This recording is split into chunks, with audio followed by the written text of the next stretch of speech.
Pemirsa, terima kasih pian masih bersama kami. Berita selanjutnya Mahabarakan.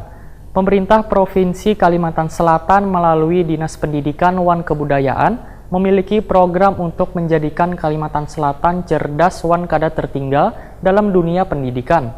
Di tahun 2019 ini selain merenovasi sekolah, nantinya juga akan membangun kelas wan ruang laboratorium baru di sekolah. Di atas sekali digunakan, Pak.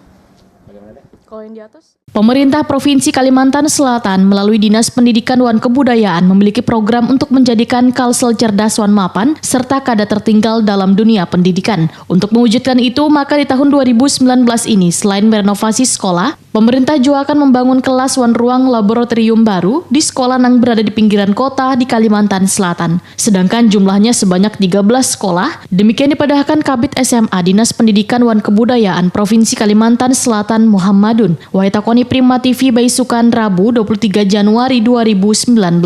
Menurut Muhammadun, untuk anggaran renovasi wan pembangunan gedung baru untuk sekolah tahun 2019 ini naik menjadi 33,39 miliar rupiah. Dibandingkan pada tahun 2018 nang hanya 21 miliar rupiah. Sekolah yang sudah terdata untuk dilakukan renovasi wan pembangunan gedung baru nantinya akan mendapatkan anggaran mulai dari 380 juta rupiah hingga 480 juta rupiah. Disesuaikan dengan kondisi sekolah terutama yang lebih banyak membutuhkan pembenahan. Semua ini dilakukan pemerintah, ujar Muhammadun, untuk menyamaratakan seluruh pendidikan maupun infrastruktur sekolah di Kalimantan Selatan. Nah, di 2019 ini kita bangun di Kiram. Nah, Kiram jarak ke Karangintan kan cukup jauh. Di sana nanti Dapodiknya juga dari SMA Karangintan.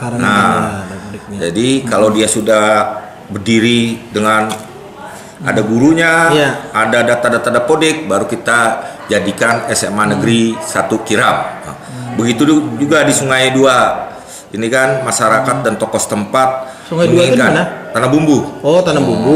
Oh, itu menginginkan adanya sekolah supaya anak-anak yang nanti tamatan sanawiyah atau tamatan SMP bisa melanjutkan ke jenjang sekolah menengah atas.